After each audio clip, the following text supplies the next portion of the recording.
दोस्तों आज मैं आपको बताऊंगा भारतीय सेना की एक ऐसी रेजिमेंट के बारे में जिसने अपने इतिहास में खूंखार लड़ाइयां लड़ी और अपने समय में सबसे ताकतवर मानी जाने वाली जापानीज इंपेरियल आर्मी को हराया।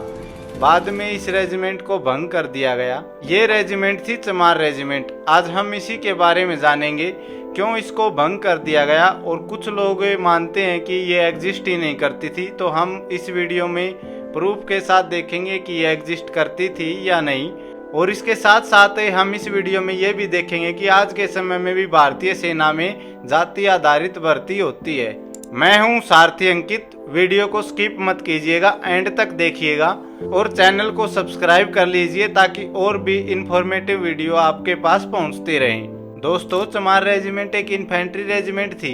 इन्फेंट्री रेजिमेंट का मतलब होता है पैदल सैनिक। ये सैनिक युद्ध की स्थिति में सबसे आगे होकर लड़ते हैं। ऐसी ही रेजिमेंट चमार रेजिमेंट थी। इस चमार रेजिमेंट को वर्ल्ड वार सेकेंड के समय ब्रिटिश द्वारा 1 मार्च 1943 को बनाया गया। ये 268वीं इन्फेंट्री ब्रिगेड थी जो जुलाई 1943 में 43rd आर्म्ड डिवीजन का हिस्सा थी। बाद में इसको 44 आर्म्ड डिवीजन के रूप में रखा गया। चमार रेजिमेंट का रेजिमेंटल इंसानिया यानी कि सिंबल गोर या इंडियन बाइसन था। ये बोवाइन कैटेगरी की लार्जेस्ट कैटल ब्रीड है जो इंडिया में पाया जाता है।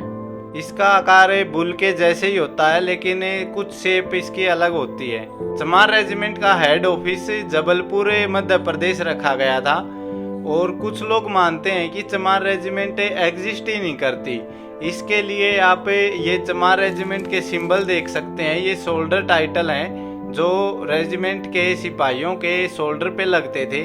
आप इन फोटोज में देख सकते हैं। इसके अलावा ब्रिटिश इंडियन आर्मी के कुछ इंटरनल सीक्रेट डॉक्यूमेंट थे, वो भी आप इन फोटोज में देख सकते हैं। इन डॉक्यूमेंट में आपको बार बार चमार रेजिमेंट और उसके सिपाहियों का जिक्र मिलेगा। और चमार रेजिमेंट के कुछ योद्धा आज के समय में भी जीवित हैं। लास्ट ईयर नवंबर 2022 में हरियाणा में एक चमार रेजिमेंट के योद्धा मौजूद थे।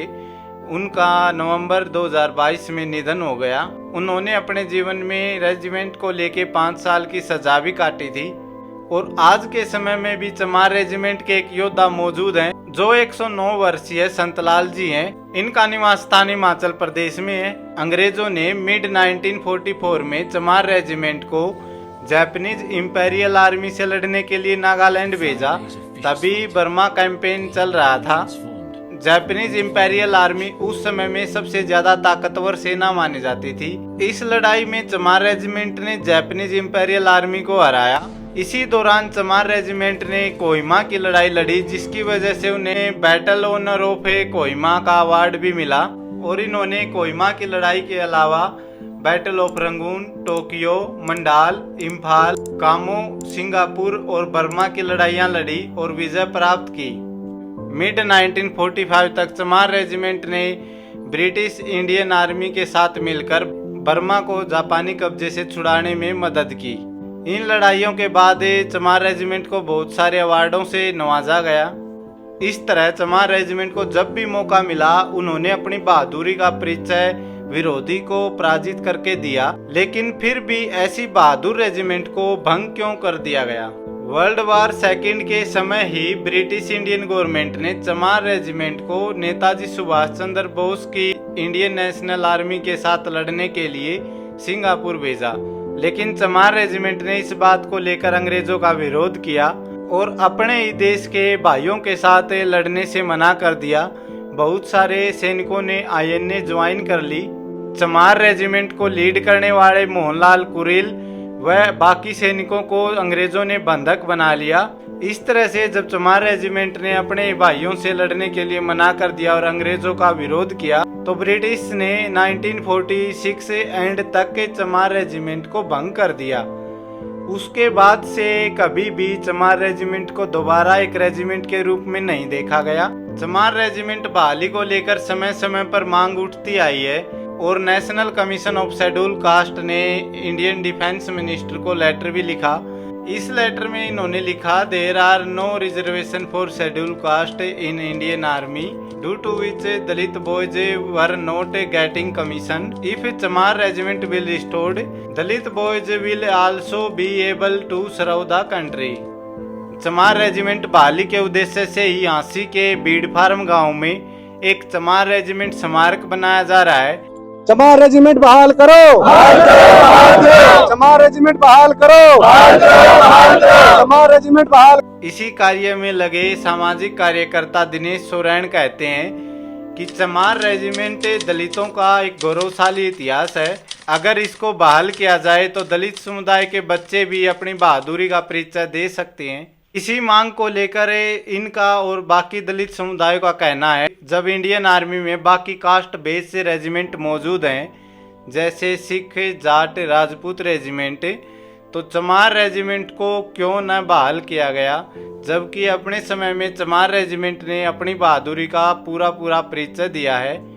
इसको समझने के लिए मैं आपका ध्यान इंडियन आर्मी की रेजिमेंट में भर्ती प्रणाली की ओर लेके जाना चाहूंगा। इंडियन आर्मी में आज के समय में भी अंग्रेजों द्वारा दी गई 1857 की भर्ती प्रणाली चली आ रही है। उसी के तहत रेजिमेंट में भर्तियां की जाती हैं। 1857 में जब सैनिक विद्रोह हो रहा था तो इंडियन ब्रिटिश गवर्नमेंट ने अपनी सेना को बढ़ाने के लिए एक जोनाथन पील कमीशन लाया। इस कमीशन का काम था कि इंडियन आर्मी को मार्शल और नॉन मार्शल रेसिज में डिवाइड किया जाए। ईस्टर्न और वेस्टर्न इंडिया में सैनिक विद्रोह था, इसलिए इस कमीशन ने अपना सेंटर नॉर्थ इंडिया को बनाया। यहाँ इन्होंने कुछ जातियों को मार्शल रेसिज में डाला और कुछ जातियों को नॉन मार्शल रेसिज में डाला।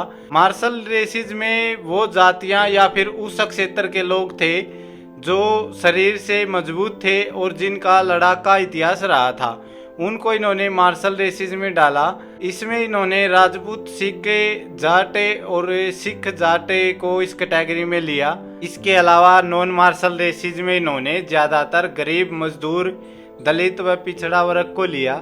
इसी आधार पे इन्होंने अपनी भर्ती प्रणाली शुरू की, जो आज भी इंडियन आर्मी अपनाए हुए है।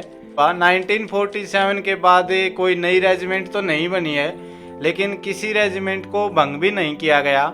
बहुत सारे दलित समुदाय संगठनों का ये कहना है कि या तो आप चमार रेजिमेंट को बनाओ, नहीं तो बाकी जो रेजिमेंट हैं जाति आधारित, जिनमें ज्यादातर शेड्यूल कास्ट के लोगों को नहीं लिया जाता, उनको भी आप भंग करो। 2017 में एक मुद्दा उठा था प्रेसिडेंट बॉडीगार्ड को लेके। दोस्तों, मैं आपको बताना चाहता हूँ, प्रेसिडेंट बॉडीगार्ड की भर्ती के लिए आपको राजपूत, सिख या जाट में से कोई एक कास्ट का होना जरूरी है। अगर आप इनके अलावा किसी और जाति से संबंध रखते हैं तो आप प्रेसिडेंट बॉडीगार्ड के लिए एलिजिबल नहीं है। प्रेसिडेंट बॉडीगार्ड के लिए एलिजिबल कैंडिडेट गौरव यादव ने इस मामले को कोर्ट में उठाया था। वो प्रेसिडेंट बॉडीगार्ड के लिए सभी एलिजिबिलिटी क्राइटेरिया को पूरा करते थे, लेकिन यादव या आहिर जाति से संबंध रखने के कारण उनको प्रेसिडेंट बॉडीगार्ड यूनिट में शामिल नहीं किया गया था। उसके बाद ये मामला कोर्ट में चला। तो इस प्रकार से आप जान गए होंगे कि चमार रेजिमेंट का क्या इतिहास रहा है, ये एग्जिस्ट करती थी या नहीं करती थी, और आपको रेजिमेंटल भर्ती प्रणाली का भी अच्छे से पता लग गया होगा। मेरे साथ जुड़े रहें, चैनल को सब्सक्राइब कर लें और ज़्यादा से ज़्यादा इस वीडियो को शेयर करें ताकि सभी को इस बारे में पता लगे। ऐसी ही और इन्फॉर्मेटिव वीडियो देखने के लिए चैनल को सब्सक्राइब ज़रूर कर लें। धन्यवाद।